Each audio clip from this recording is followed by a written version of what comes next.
In this example, we're going to take a look at data about global temperatures, which is measured in degrees Celsius for various concentration levels of carbon dioxide, so CO2 levels, which are measured in ppms or parts per million in the atmosphere.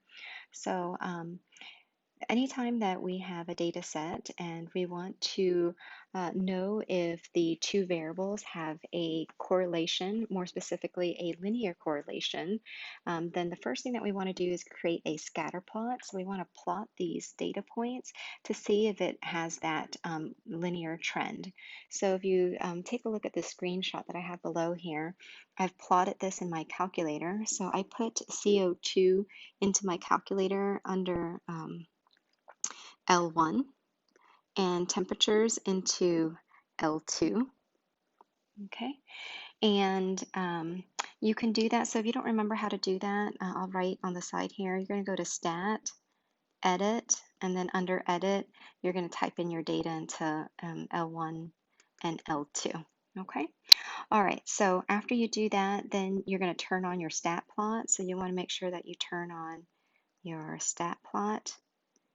And then once you have the stat plot turned on, you will see your scatter plot. So if we take a look at this scatter plot, notice that the data does seem to have a linear pattern, and it seems like the data is moving in a positive linear fashion, okay? But it's definitely not perfectly linear. So here we really want to ask ourselves the question, how strong is the linear correlation between CO2 levels and global temperatures, right? Is it a strong relationship or is it weak? And if it's weak, then that might indicate that the data is not even linear, okay? So that leads us to question B, how strong is the linear correlation between the two variables? So to determine the linear correlation, we want to find the correlation coefficient, which is the R value. So on your calculator, after you type in your data into a list, we're going to go to Stat, and then this time we're going to go to Tests, and then you're going to scroll down and choose LinReg t-test. So LinReg t-test will give you that correlation coefficient. So you might have to use the down arrow key on your calculator to keep scrolling down to see the rest of the information from the LinReg t-test. So here we can see that the correlation coefficient is 0.892. Okay, so 0.892, it seems like that is a relatively strong linear correlation because that's closer to +1 than it is to 0. So let's remind ourselves that correlation coefficients are values between -1 and +1. If that value is close to 0, then we say that the data is not linear because the scatter plot will have all the data really scattered apart, so there's really no trend. And so eyeballing this, right, it does seem like 0.892 is close to +1, but we don't want to use an estimation like that. We want to actually perform a hypothesis test to check to see if this really is, right, a strong linear correlation, okay, strong enough for us to make the conclusion that these two variables have a linear correlation. Okay, so let's go ahead and take a look at question C, where we're going to do the hypothesis test to see if this is a strong linear correlation. Okay, actual data set. So here, if we look at the actual data set, you can see that as CO2 levels increase, it does appear that global temperatures are also increasing. Okay, but question D is asking us, are higher CO2 levels causing global temperatures to also rise? So if we take a look at the scatter plot here, let me erase some of my markings here. Okay, so if we take a look at this scatter plot here, let me draw the regression line in red. So hopefully you guys can see that not all of the data values lie on that line. So we don't have all the data clustered together so closely that they all lie on a line. We can see that there is a lot of there is some variation, right, in the y values. Okay, so there is some variation. So I'm indicating that by the distance between each data point and that regression line. So that variation, we would say that is approximately 79.6% of that variation can be explained by this linear relationship. And that linear relationship is that regression line. So that regression line is that equation that you get when you do the linear regression. So the linear regression, I'll write it down here. It's y equals, or I'll say y hat equals 10.483 plus 0.011x, okay? And then we would say that about 20.4% of the variation in the y values cannot be explained by this variable, CO2 levels. Okay, I'm going to, so that we can see what the CO2 levels are. So it looks like the smallest CO2 level is 314 and it goes all the way out to 369. So in this question, we want to predict for CO2 levels of 370.9. So 370.9, I'll use red here, 370.9.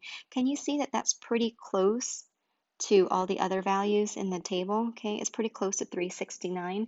So I would say that 370.9 is within the scope of our sample data. So we are still data set. So notice that the data set, let me erase this here so I can have some room to write. Okay. All right, for our CO2 levels, again, our lowest value is 314 and our highest value is 369.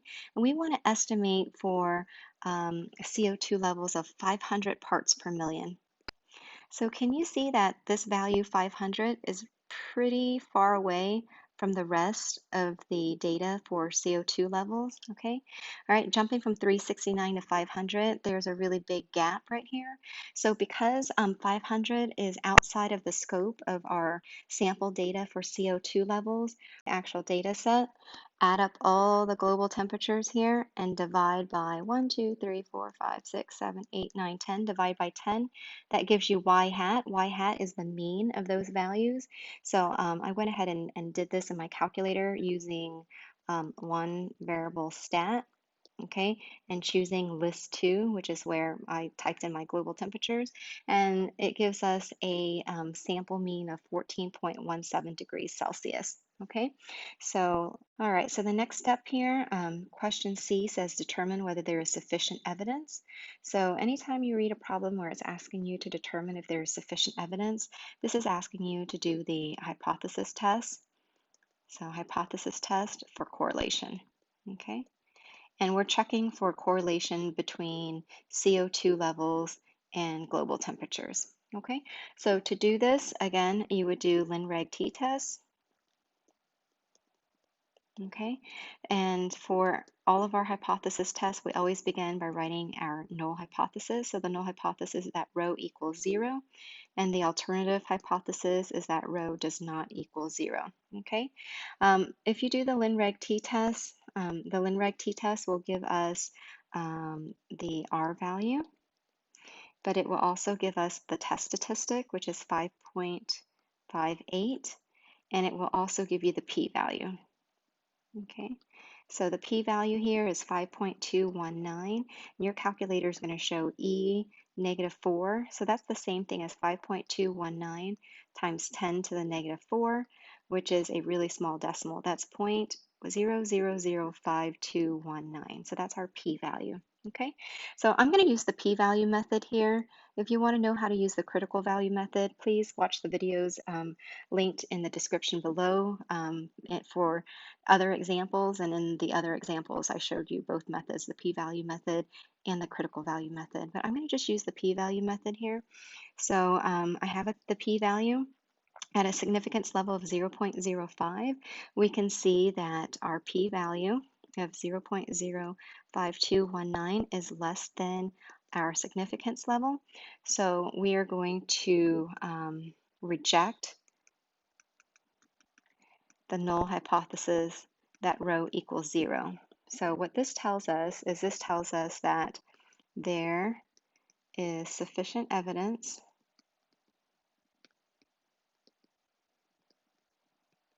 to support the claim or the conclusion of a linear correlation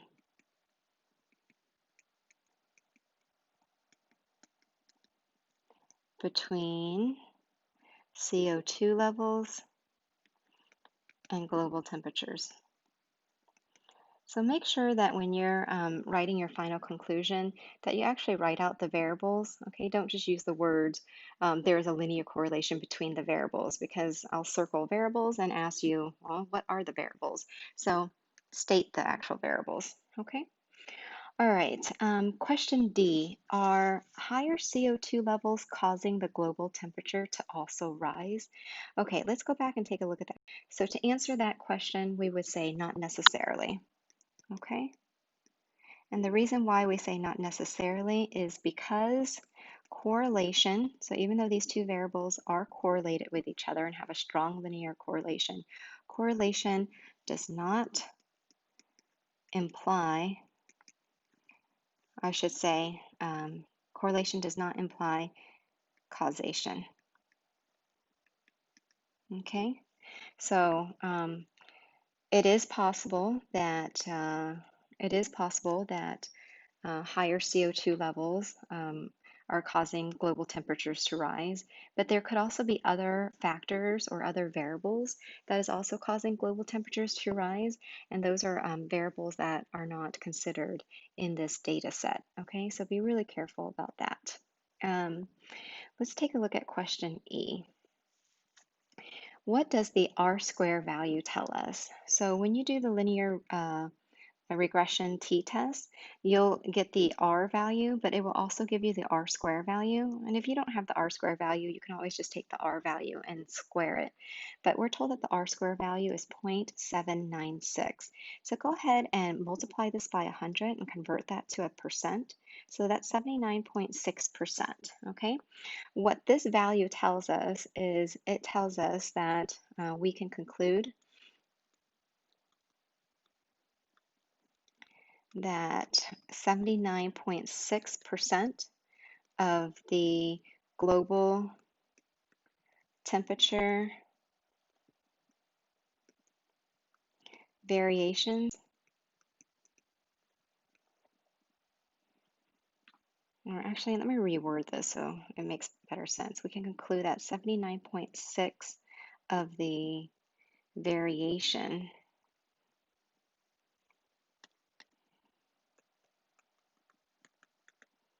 in global temperatures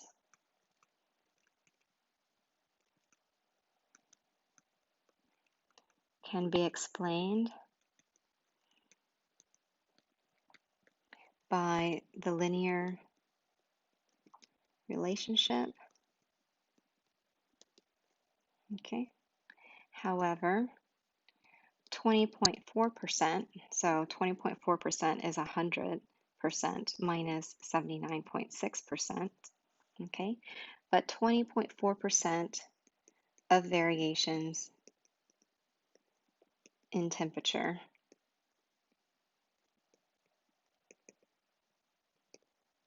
cannot be explained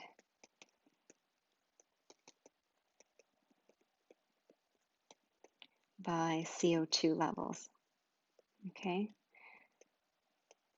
Could be caused by other random variables or factors not considered in the study, okay? All right, so let me explain to you what that means visually. I'm going to go back to the scatter plot, tab the table again to and look at the actual question like H. So let's go back to that lab over here to the next question. So F says find the regression line. So I actually just did that in the last slide. So again, you get the regression line from the linear regression, so the LinReg t-test. So this line right here is the line of best fit, is the line that best fits all of the data values in our set. And that line, I'll write it down again, is 10.48 plus 0.01x, where y hat represents global temperatures measured in degrees Celsius, and x represents CO2 levels measured in parts per million. Okay. All right, so find the regression line, sketch the line on the scatter plot. So we just did that. And then G says, what is the best predicted temperature for a recent year in which CO2 levels was 370.9?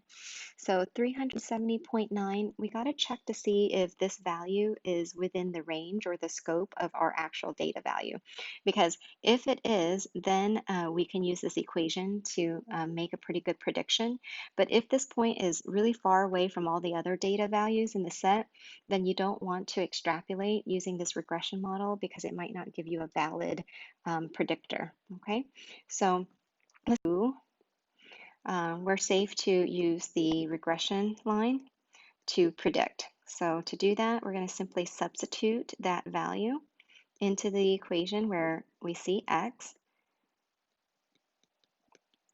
and that gives us a predicted global temperature of 14.12 degrees Celsius. Okay. All right, let's take a look at the next. Let's go back real quickly. Let me go back to that question. So the next question says, could we use that regression line to predict global temperatures for CO2 levels that are 500 parts per million? Question, right? We would not want to use the regression line to make predictions. So could we use that regression line here? I would say no, okay, because 500 parts per million is outside the scope or range for the CO2 levels. CO2, let me spell that correctly, levels of our sample data. Okay, so although the equation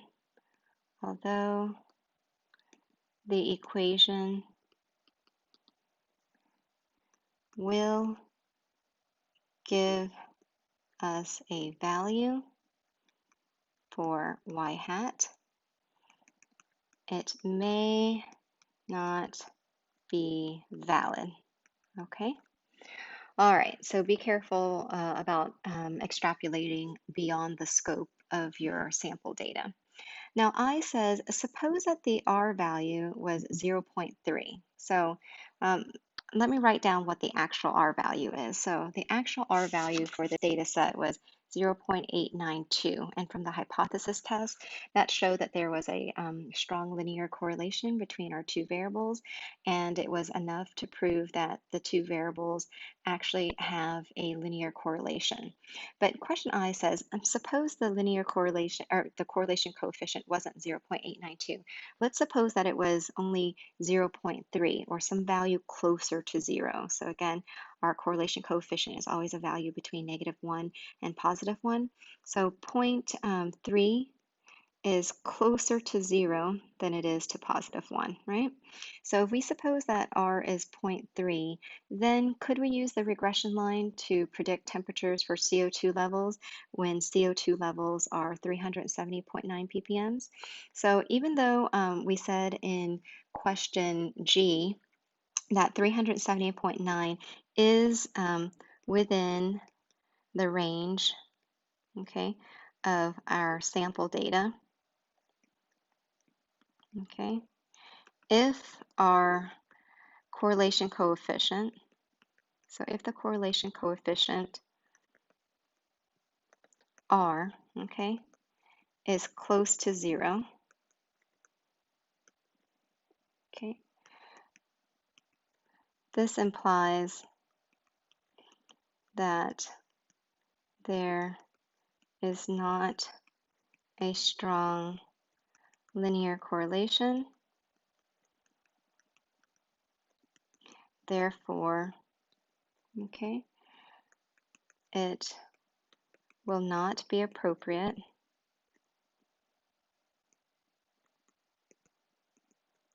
to predict global temperatures. using a linear regression line. Okay.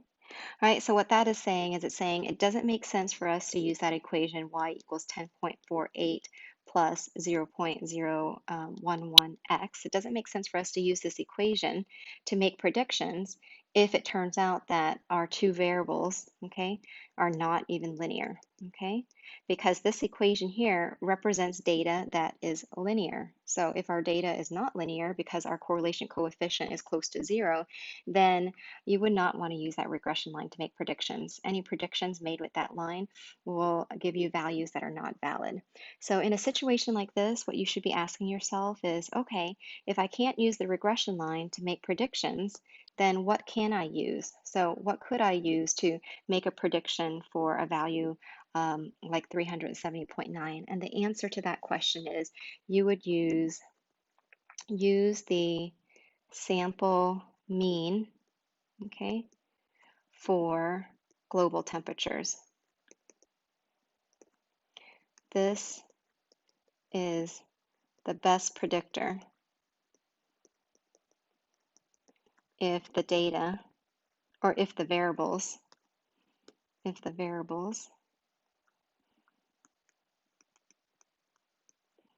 do not have a linear correlation. Okay. All right, so what we can do is we can go back to the actual, okay.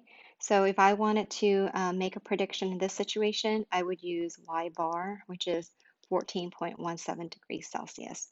Okay, all right, below in the description, I'll link videos to the other examples for sections 10.1 and 10.2 on hypothesis testing on correlation. So please check out those videos.